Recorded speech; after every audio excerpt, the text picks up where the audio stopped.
네, 매주 월요일 주말 사이 뉴스들을 정리하고 주간 이슈를 미리 살펴보는 주간 이슈 먼데이 시간입니다.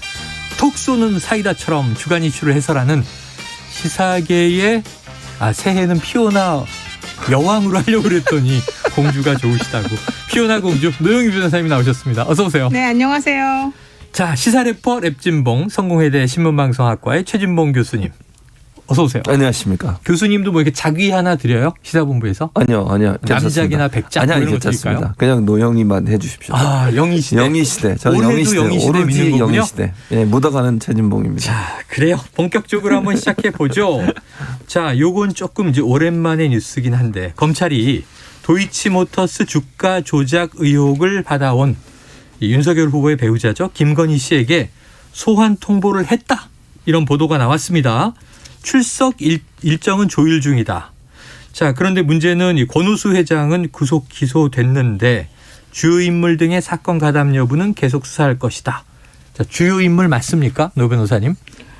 당연히 주요 인물이죠. 네. 그런데 사실은 지금 와서 이제 이렇게 부르는 거는 좀 그냥 면피용일 가능성이 매우 높다. 타이밍이. 네, 네. 타이밍상. 지금 김건희 씨 측에서는 한 4개월 정도 다른 사람에게 대신해서 좀 뭐 해달라고 맡겨봤는데 네. 결국 본인은 손해만 보고 여기는 뭐 도로 회수한 것 뿐이고 네네. 아무것도 관여한 게 없다라는 주장이고요. 음.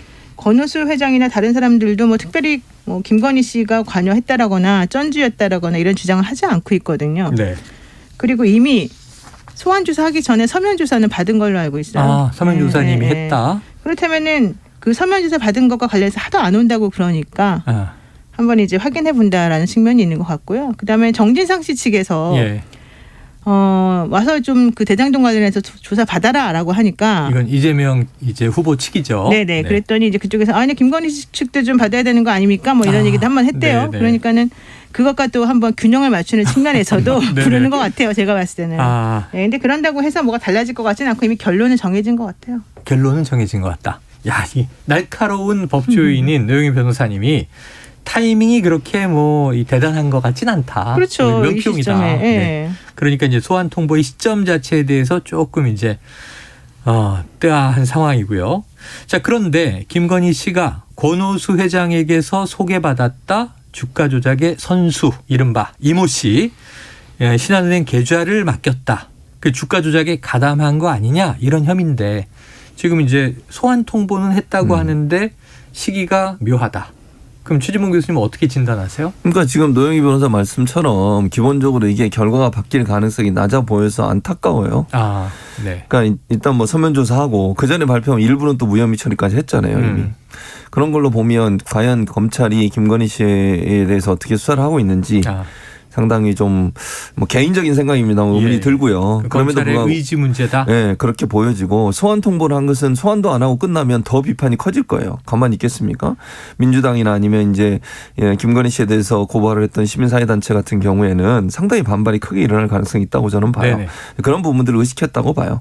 만약 소환도 안 하고 서면조사하고 끝내버리면 그러면 이건 뭐 봐주기다. 네, 그런 논란이 커질 수 있기 때문에 제가 볼 때는 이제 소환한다고 하는 것은 절차상 그런 어떤 뭐랄까 비판을 피하기 위한 하나의 방법이 아닌가 이런 생각이 듭니다. 지난번에 윤석열 후보가 그랬잖아요. 얼마 전에 우리 아내가 너무 고통받고 있다. 네네네. 내가 보기에는 형사처벌 받지 않을 거라고 생각이 드는데 크게는. 그런데 너무 고통받고 있어서 어디 좀 요양이라도 보내야 된다 뭐 이런 얘기 했잖아요. 네. 그리고 맞아요. 난 다음에 소환 조사 하라고 지금 통보가 온 거예요. 이거 좀 타이밍상 어떻게 보세요? 이게 또 검찰이 그때 당시에 가이드라인을 줬네 안 줬네 막 말이 많았잖아요. 네. 이거는 기소하지 말라는 가이드라인이었다라고 그때 당시에 많은 사람들이 해석을 했는데 역시 좀 타이밍을 정말 잘 맞추는군요. 윤석열 후보가 바로 이제 전직 검찰총장이었으니까 그런 측면에서는 이제 자 아내에 대해서는 내가 보기엔 법적 처벌 가능성이 없는데 심적 고통 받고 있다. 또 반대로 이제 이재명 후보에 대해서는 확정적 중범죄자다 이렇게 얘기를 하고 기준이 있어요. 애매하죠. 자, 그런데 검찰이 이제 김건희 씨를 이제 소환해서 의례적이라 하더라도 조사는 해야 될 거 아닙니까?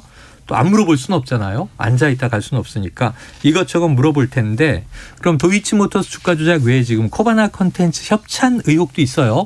노 변호사님 이왕 부르면 다 물어보겠죠? 뭐 관련된 것들을 다 물어볼 텐데요. 네. 코바나 콘텐츠 관련해서도 아마 지금 제가 알기로는 불기소 쪽으로 방침을 다 정리한 것으로 알고요. 검찰 내부의 가닥은. 네, 그 당시 2016년도에 있었던 코바나 콘텐츠 관련된 협찬 의혹은 이미 불기소 지난번에 한번 했고요. 나머지 네. 것들은 수사를 계속 할 겁니다라고 검찰이 했지만 그 건들 역시 사실은 뭐 김영란법 위반이니 뭐니 다 먼저 문제가 안 된다라고 검찰이 네, 지금 네. 보고 있어요. 네. 그러니까 뭐 물어봐봤자 뭐 나오는 게 뭐가 있겠어요. 그렇지 않겠어요? 현실적으로 예를 들면 그 당시에 가장 핵심은 코바나 콘텐츠에서 전시 기획하는 곳에 협찬했던 업체들이 네. 그 당시에 무슨 현안이 있어서 검찰 조사를 받았다거나 뭐 이런 거가 이제 중요하겠죠. 네네네. 그런데 문제는 그 당시에 이 윤석열 후보는 특검으로 가버렸어요. 그러니까 결론적으로 검찰에서 뭘 하고 말고 형식적으로는 네네네. 예, 영향력을 행사할 수 있는 위치에 있지 않았다라고. 조직에 있지 않았다. 형식적으로는 그렇게 딱 우리가 정리를 해줄 수가 있는 거예요. 예. 그러니까 이건 아무 소용이 없어지는 거죠. 큰 소용이 없다. 그러니까 우리가 보기에는 참 그렇구나 이렇게 생각이 드는 거죠. 네, 참 법조인이 또 우리 일반인의 시각과 다르게 내부의 이제 분위기라든가 이렇게 감지되시는 게 있으니까 이렇게 이제 해석을 해주시는 겁니다. 한번 지켜봐야 되겠죠. 일단 소환 통보는 갔다. 일정 조율 중이다. 그럼 며칠에 나가겠느냐. 이것도 뭐 언론에서 아마 출두하는 모습을 또 이제 찍고 몇 마디 물어보기 위한 이제 취재 노력들을 할 텐데요. 지켜보도록 하고요. 자, 그런데 사실은 이 범죄 연루 의혹으로 얘기된 도이치모터스 주가 조작 의혹이나 혹은 또 이 코바나 콘텐츠 협찬 의혹보다 최근에는 이제 허위 이력 의혹이 더 크지 않았습니까? 이것 때문에 이제 사과도 내놨고요. 그런데 이 김건희 씨가 지난해 말 안양대 쪽에 직접 전화를 걸었다. 내가 자신이 재임용 당시 서류를 또 냈었느냐 이렇게 이제 물어본 것으로 확인됐다는 언론 보도가 나왔어요. 그럼 이게 공소시효를 의식해서 뭔가 좀 확인하기 위한 것이 아니냐 이런 비판도 제기가 되는데 실제로 재임용 당시 이력서를 또 제출했는지 아닌지 여부가 어떤 영향을 미쳐요? 이게 그 허위 그러니까 문서 작성해서 이제 내는 거, 네네네. 업무방해 이런 것들이 실질적으로는 아마 공소시효가 7년인가 이렇게 될 거예요. 네네네. 근데 이제 사기는 10년이니까. 사문서 위조죄. 예, 만약에 그 당시에 그냥 한 번만 내고 끝냈으면 이미 시효가 완성이 되는 거니까 네네네. 문제 안 될 거다. 예. 근데 만약에 한 번 내고 그다음에 또 추후에 냈다. 그러면 아직 완성이 안 됐을 가능성이 있으니까 네네. 그걸 좀 걱정한 게 아니냐 이렇게 보는 입장인 거고요. 아, 또 하나는 한 번 내고 두 번 내고 세 번 내고 계속 만약에 냈다. 재임용을 이제 계약할 때마다 네네. 계속 제출하는 그렇게 되면 거다. 이건 이제 상습적인 거가 되고 포괄일자라고 우리가 보통 분류하는 범죄가 되니까 네네. 맨 마지막에 낸 시점을 기준으로 해서 시효가 진행이 되거든요. 그럼 공소시효에 그게 들어오면 그렇죠. 이전 것도 다. 네, 그러면 아주 제일 첫 번째부터 아직까지 완성이 안 돼서 끝이 안 났을 가능성도 있으니까 네. 저는 그런 것들을 확인하고 싶었던 것 같아요. 어. 그런데 이미 그쪽에서 답변을 해줬대요. 다시 낸 거 없습니다. 처음 한 번 내고 그걸로 쭉 갔습니다. 그러니까 되게 다들 안심하면서 그러니까 아. 재임용은 됐으나 재임용 된 게 첫 번째 시점에서 내고 끝입니다라고 네네네. 했던 것 같은데 저는 그렇게 한다고 해서 뭐 안심하고 있을 건 아니다. 네네. 왜냐하면은 판단 기준은 항상 다르잖아요. 그렇죠, 연도가 그렇죠. 다르잖아요. 그래서 상습이냐 뭐 포괄일자냐 이런 거 만약에 굳이 따진다라고 한다면 법리적으로 네네. 꼭 그렇게 시효가 지났다라고 본인이 판단할 수 있을까? 이건 좀 의문이에요. 다만 어쨌든 새로 낸 건 없다라고 이제 말해줬으니까 당분간은 안심하고 계시지 않을까 네네. 들어요. 자, 그래요. 그런데 이제 제가 뭐 공소시효가 넘은 2006년, 2007년에 서류를 한 번 내고 겸임 교수로 임용이 돼서 최근까지 쭉 겸임 교수를 했어요.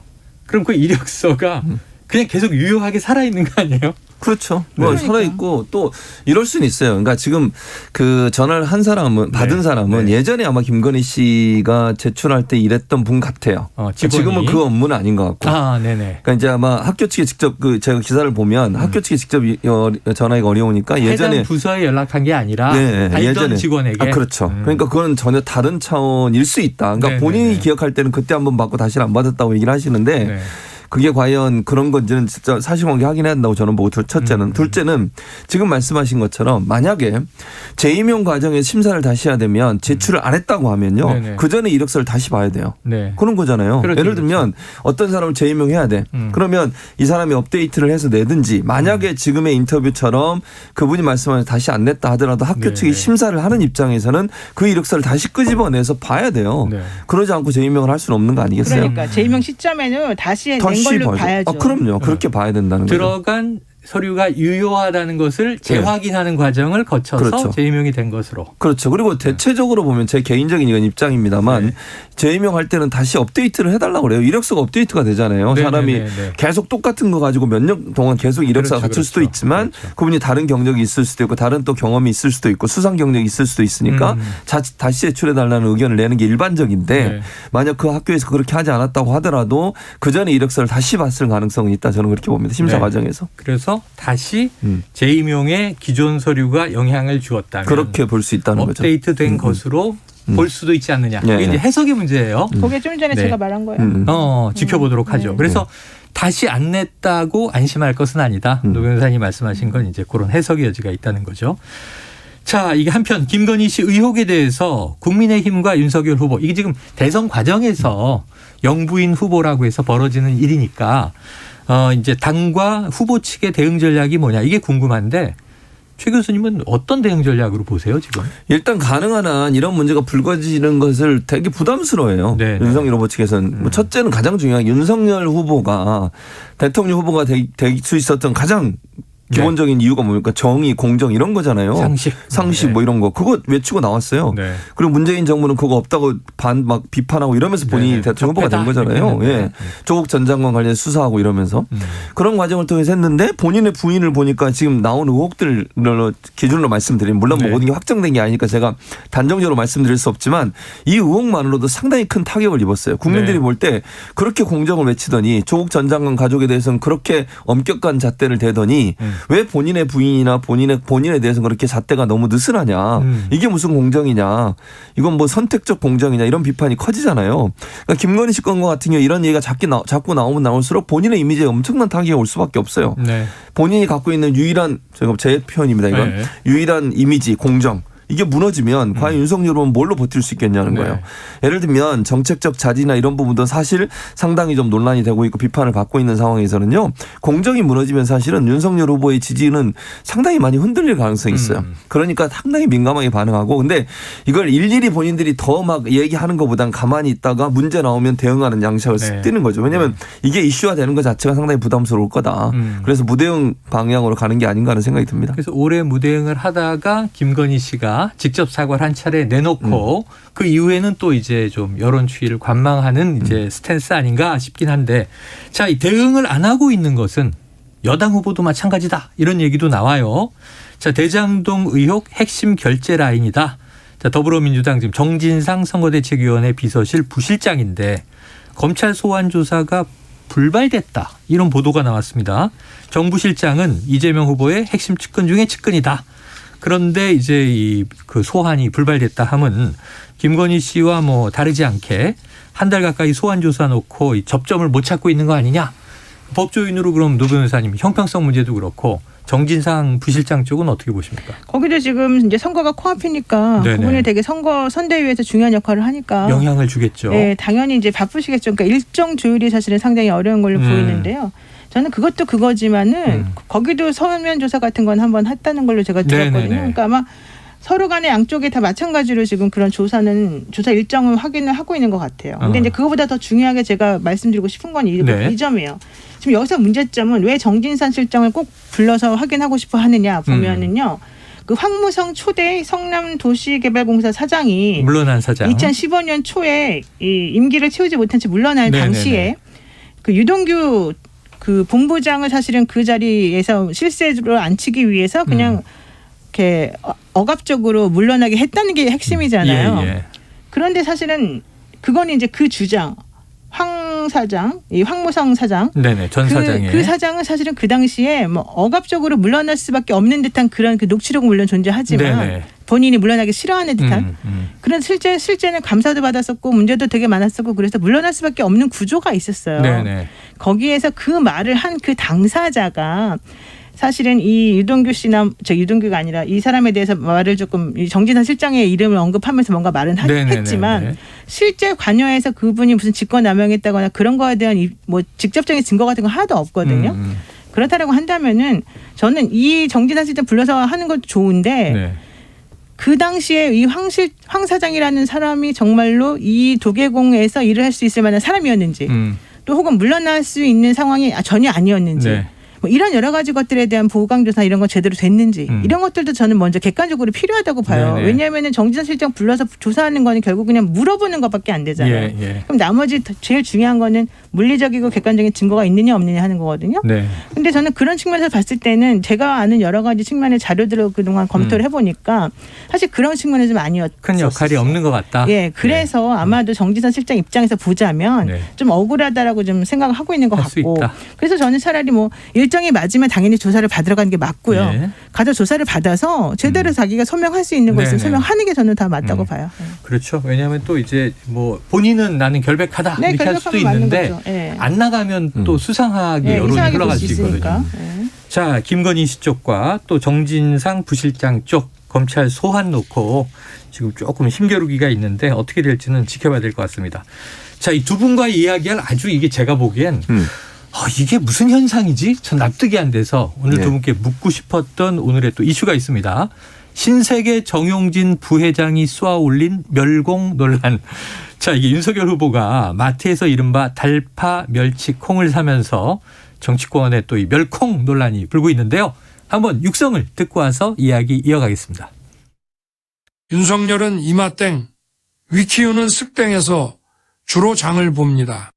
오늘은 달걀파 멸치 콩을 샀습니다. 달파 멸콩.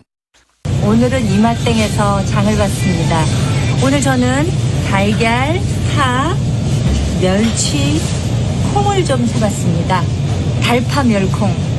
얼마 전에 언론 보도를 보니까 네. 그 정용진 부회장이 뭐 멸공이라는 걸 이렇게 올렸다가 그 인스타그램에서 삭제를 했다 복구됐다는 그 네네네. 기사를 봤습니다. 예, 예. 인스타그램 측에서 시스템 오류다 이렇게 해명을 했지만 사실은 납득이 안 되더라고요. 왜냐하면 이제 인스타그램에 그 삭제할 수 있는 그런 가이드라인이 공공의 안전에 실질적인 피해나 또는 직접적 위험이 있을 경우에 삭제한다 했는데 뭐 이게 멸공이라는 것이 이거와 관련되지 않잖아요. 그래서 네.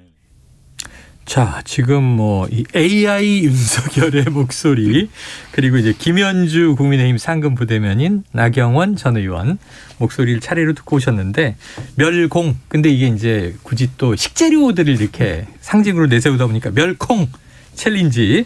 나 전 의원은 SNS 측의 정용진 부회장 게시글 삭제에 대해서 이 업체 쪽에 의혹을 제기하면서 이 표현의 자유에 문제가 있는 것이다. 표현의 자유를 위해서다.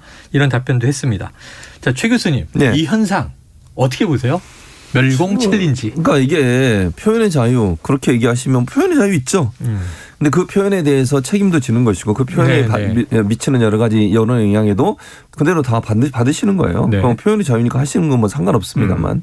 왜냐하면 이게 지금 보세요. 멸공이라고 하는 멸콩 뭐 처음에 이렇게 했는데. 근데 지금 AI 윤석열도 그렇고 김현주 국민의힘 상근 부대변인도 그렇고 끝에 꼭 달마 멸콩 달파 멸콩 네. 얘기를 굳이 해야 됩니까 그러면? 네. 아니 그냥 가서 장 봤으면 내가 달걀 샀습니다 이렇게 끝나면 되는 거잖아요. 네네네. 이걸 굳이 이 네 가지 하나의 조합을 단어를 해서. 조합을 해서 달파 멸콩을 이렇게 계속 얘기하는 의도가 있지 않나 하는 생각이 든다는 아니, 거죠. 스스로 릴레이, 뭐 네, 챌린지 릴레이. 이런 그렇게 얘기를 하고 하니까. 있잖아요. 네. 그러면 이거는 이거 일부에서 이렇게 설명하더라고. 달을 네. 또 이제 누구를 의지하는지 알잖아요. 파. 영어로 문이고. 네, 문이고 네. 파는 뭐 파기하다 이런 뜻일 수 있고 네네. 뭐 제 해석입니다 물론 멸공은 이제 뭐 공산주의를 멸하자 이런 네네, 의미인 것 그렇죠. 같은데 지금이 어느 시대인데 만약 이게 진짜 챌린저로 계속하게 되면 이미지가 어떻게 생기겠어요? 이거는 색깔론이다 이렇게 나올 수밖에 네네, 없어요. 네. 그리고 문재인 대통령에 대해서 이렇게 얘기하는 것이 과연 바람직하냐 하는 부분에 논란이 생길 수 있고 네. 선거에 무슨 도움이 되겠습니까? 그러면 결국 이런 전략을 세우는 것이 만약 전략적으로 이데올로기나 색깔론을 다시 부각시키겠다고 하는 것은 결집하겠다는 거예요. 네. 즉 자기들을 지지하는 소위 이제 극렬 지지층이라고 할 수 있는 이런 분들을 결집해서 지지율을 좀 상승해 보겠다는 의도라고 보이지는데 네네. 그렇게 되면 누가 빠져나가요? 중도는 빠져나갈 수밖에 없어요. 강성 보수를 다시 결집하면 그렇죠. 중도는 빠져나가죠. 빠져나간다. 이런 옛날 색깔론이 지금 어느 시대인데 통하지도 않습니다. 네. 옛날이나 통했지 북한 이슈라든지 뭐 공산주의 이슈라든지 이거 지금 요즘 젊은이들 이런 거 얘기하면요. 화내요. 그러니까 제가 볼 땐 그렇습니다. 그래서 이런 그 챌린지를 계속하는 것이 과연 도움이 될까? 저는 절대 도움이 되지 않는다고 보고요. 도리어 역풍을 맞아서 더 지지율 하락으로 갈 수 있는 위험성도 있다고 저는 봅니다. 부정적으로 지금 평가를 하셨어요. 노 변호사님. 뭐 같은 입장이십니까? 저는 정용진 씨가 왜 자꾸 이런지 모르겠어요. 정용진 부회장. 네, 네네. 그분은 기업 회장 아닙니까? 기업 그렇죠. 부회장. 그분 때문에 기업 오너리스크가 이렇게 계속 커지는 것을 본인이 원하는지를 모르겠는데 모르겠어요. 본인은 돈이 많아서 아무 생각이 없는지 모르겠지만 지금 아마 이마트 직원들이나 스타벅스 사람들이나 다들 네네. 힘들어할 것 같아요. 그리고 좋아요. 뭐 본인이 회사에서 그렇게 하고 싶거나 감수하고. 그러거나 말거나 그건 그렇다고 칩시다. 네. 그런데 윤석열 대선 후보는 왜 그럽니까? 왜냐하면 지난번에 뭐 우리나라 사람들은 중국 청년을 싫어한다. 중국 사람들도 우리 싫어한다. 그런 발언 해가지고 상당히 네네. 제가 놀랬거든요. 네네. 대선 후보 나온 사람이 그렇게 외교적인로 민감할 수 있는 사안을 함부로 말하는 것도 놀랬는데 이번에도 그 놀이에 지금 같이 참여를 한 거잖아요. 네. 아무런 특별한 의미도 없이. 네. 왜 그런 놀이에 같이 참여를 하죠? 그렇게 해서 무엇을 말하고 싶은 거죠, 우리들에게? 게다가 나경원 전 비대위원장은 거기 왜 같이 참여합니까? 지금 윤석열 후보 캠프에서는 이러한 놀이에 참여해가지고 국민들에게 하고 싶은 말이 정확히 뭡니까? 60년대로 돌아가자는 거예요? 50년대로? 아니면은 중국을 다 배격시하자는 거예요? 네네. 그러니까 하고 싶은 말이나 얻고자 하는 그 결과물에 대한 우리들에게 뭔가 좀 설득력 있는 뭔가 좀 말해줬으면 좋겠는데 네네.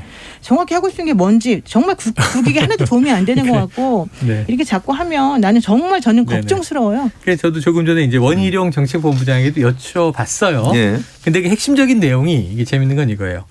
달파 멸콩, 뭐 이른바 이제 문파 멸공 이렇게 해석을 이제 기자들이 해줬는데 그렇다고 한다면 하나는 이게 담고 있는 메시지가 있을 거란 말이죠. 너무 문재인 정부가 친중 정책을 쓴 게 문제다라든가 이 메시지가 있어야 되고 그럼 그걸 스스로 얘기를 해야 되는데 물어보면 난 그냥 생필품을 장봤을 뿐이에요. 아니 더 웃기는 건 이거예요. 더 네. 제가 정말 화가 났던 지점은 네. 윤석열 후보에게 왜 그렇게 그런 물건들을 샀습니까? 물어보니까 네네. 저 원래 즐겨 먹던 겁니다. 이렇게 말했대요. 네네네. 그러면서 원래 멸치 가지고 육수 많이 만들었는데 더 먹기 때문에 네네. 샀습니다. 근데 잡멸치를 사요. 육수 내는데. 멸치 육수는 큰 멸치를 사가지고 내는 거예요. 이건 음식을 해본 분이 알 수 있는 그렇죠. 예리한 그럼요. 지점을 지적하셨네요. 그러니까 그냥 하는 말이겠죠. 그러니까 차라리 장난을 그렇게 치는 것도 아니고. 네네. 그러니까 저는 국민들이 사실 우리는요 중국에 대해서 물론 미국에 정서적으로 더 우리가 좀 네. 감정이 더 좋겠지만은 네. 현실적으로 우리가 돈 버는 데는 중국이에요. 근데 왜 자꾸 이런 식으로 지금 하는지 모르겠어요. 자, 이제 아까 일부에서 보면 이렇게 얘기가 되더라고요. 정용진 부회장은 이게 중국 관련 기사를 캡처해서 해시태그 멸공 올렸는데 이게 삭제됐다가 복구됐고 지금 이제 복구돼 있는 거죠. 그럼 이게 좀 대중국 불만을 표한 거 아니냐 이거고 지금 정치권에서 쭉 대선 과정의 릴레이는 이게 달파가 또 붙으면서 이 현재 정부에 대한 또 공세 아니냐라고 해석이 되는 대목인데 저희 청취자 5493님은요. 자, 정용진 부회장의 멸공 언급에 대한 또 민주당 측의 대응은 적절해 보이는지도 궁금합니다. 최 교수님 답을 주시죠. 아니 저는 이렇게 생각해요. 아까 노영희 변호사가 정확하게 저는 지적했다고 네. 봐요. 그러니까 이 기업인이 정치적인 문제에 너무 깊이 개입하게 되면 기업 전체에 리스크가 생겨요. 네. 그게 어떤 형태로든. 그리고 개인적 의견이 있을 수 있지만 기업인이라고 하면 그 기업에서 일하는 다른 여러 사람들에게 피해를 줄 수 있는 행동을 하면 안 된다고 저는 보거든요. 종업원들을 포함하여. 그렇죠. 예를 들면 기업인은 사실은 정치적 이해관계를 떠나서 경제적으로 돈을 벌 수 있는 방법들에 집중해야 되는 거 아니겠습니까? 네네네. 기본적으로 저는 그렇게 생각합니다. 그래서 기업인이 정치에 뛰어들어서 어떤 형태의 발언을 하고 그것이 특정 나라와 연계돼 있다고 하면 그거 자체는 그 기업에도 상당히 큰 영향을 미치지만 그 기업에서 일하는 많은 종업원들 왜냐하면 그 기업이 개인 그 사람 게 아니에요. 저는 그렇게 봅니다. 물론 대주주고 그 사람이 주식을 갖고 이제 자기 기업이라고 할 수 있겠죠. 근데 그 기업이 그만큼 성과를 낼 때 누구의 도움이 필요했겠습니까? 거기서 열심히 일하는 종업원들의 노력과 그들의 헌신과 그걸 통해서 그 사람도 돈을 번 거예요. 그러면 공동체라는 생각을 해야죠. 네. 그러니까 그런 관점에서 본다면 저는 정용진 부회장이 그런 행동을 하시는 것이 부적절하다고 생각해요. 특히 이렇게 민감한 대선 시국에 특정 어느 단체라고 그래야 될까요? 아니면 정당에 유리한 그런 어떤 발언들을 하시거나 이러면 저는 안 된다고 보고요. 기본적으로 정치적 중립성을 지켜주는 게 저는 필요하다고 보고 그런 발언들이 결국은 기업이나 아니면 그곳에 일하는 종업원들에게 영향을 미치지만 대선에도 영향을 미쳐서 불필요한 논란을 불러일으킨다는 점은 꼭 생각해야 한다. 그리고 아까 말씀드린 그 중국을 만약에 겨냥해서 했다고 하면 그 중국과의 다른 우리나라의 관계에도 상당히 영향을 미치고 그게 본인의 기업뿐만 아니라 다른 우리나라의 기업들이 중국과의 무역하는 데 상당히 큰 피해를 줄 수 있다는 점도 고민했으면 좋겠습니다. 참고로 정용진 부회장은 나중에 뭐 본인이 말하는 멸공은 뭐 중국 이런 건 아니다. 그냥 북한만을 우리나라 위에 있는 그것을 말하는 거다. 이렇게 말하면서 좀 피해가려고 말은 하긴 했어요. 네네. 근데 그 역시 좀 부적절하죠. 뭐 뻔하죠. 자, 여기에 대해서는 뭐 두 분의 또 개인적인 주장과 해석이 있고 정용진 부회장 한번 전화 연결해서 인터뷰했으면 좋겠습니다. 이게 속내는 뭔지 한번 직접 시사본부에서 이야기를 해주시면 참 좋겠네요. 자, 이번에는 그야말로 공약 이슈로 한번 들어가 볼게요. 자, 주말 사이에 7글자가 크게 화제가 됐어요. 여성가족부 폐지. 자, 대선 후보들의 말 듣고 와서 이야기 나누겠습니다. 현재 입장은 여성가족부 폐지 방침 그리고 더는 좀 생각을 해보겠습니다.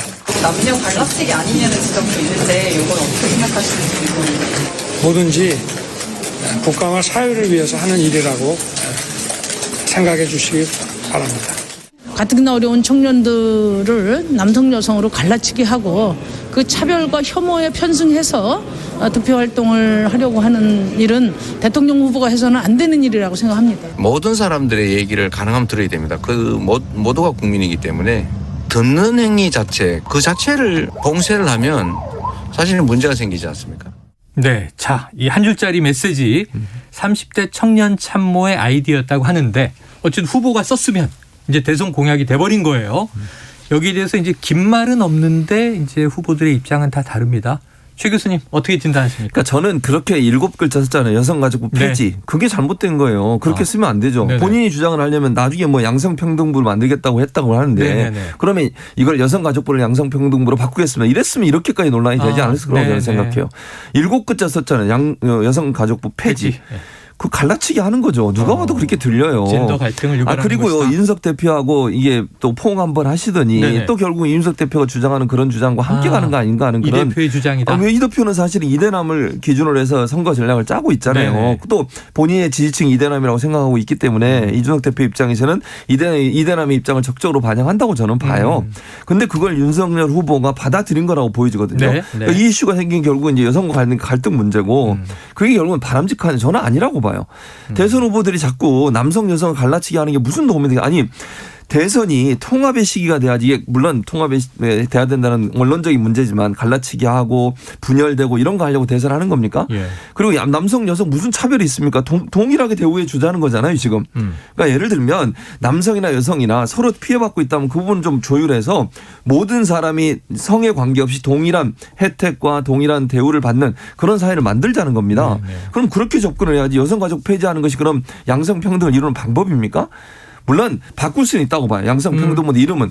그러나 여성가족 폐지라고 하는 걸 그렇게 내세운 것은 그 이면에 제 느낌은요. 여성이 뭔가 더 혜택을 누리고 있다는 이미지가 생기는 거잖아요. 네네. 그게 사실인지도 확인해 봐야 돼요 사실은. 그런 점에서 본다고 하면 그렇게 짧게 7자 글자만 쓴 것이 사실은 그게 또 문제가 된다. 그런 행동을 하는 것 자체가 저는 부적절하다고 봅니다. 자, 최 교수님은 늘 이제 영희 시대를 외치시기 때문에 상당히 이제 여성을 우대하는 분이세요. 그럼요. 노 변호사님의 입장을 들어보겠습니다. 저는 차별방지법이나 빨리 통과시키시고 차별방지법이나 너무 통과시켜라. 가볍게 그냥 이랬다 저랬다 좀 안 했으면 좋겠어요. 맨날 말이 바뀌어요. 지난번에 경선할 때는 뭐라 그랬어요. 자꾸만 그리고 제가 봤을 때 윤석열 후보가 이렇게 나오는 게 설명을 못하기 때문에 이러나 봐요. 그냥 한마디 뚝 던져놓고 니네들이 네네네. 알아서 해석해라 이래놓고 만약에 뭐라고 본인이 설명을 길게 하면 나중에 가서 또 이제 뭐라고 실언을 줄이기 위한 반박당할 수 전략이다. 있으니까 그럴 수 있는데 네. 그렇게 하시면 무책임한 사람이 되는 거잖아요. 그래요. 예전에 경선할 때 본인이 내세운 공약하고 지금 완전히 달라지거든요. 예. 근데 이게 한두 개가 아니에요 지금. 이런 거는 옳지 않고 본인이 내세우는 공약이 무슨 뜻인지 무슨 의미인지 그래서 어떻게 해야 된다는 것인지 좀 제대로 좀 생각하시고 이런 공약을 냈으면 좋겠어요. 알겠습니다. 자, 주말 사이에 또 뭐 여러 가지 특이한 뉴스가 많이 나와서 여론조사 이런 것 또 안철수 후보 약지는 거 못 짚었네요. 오늘 시간 여기까지입니다. 노영희 변호사, 최진봉 교수와 함께 주간 이슈 먼데이였습니다. 고맙습니다. 감사합니다. 고맙습니다.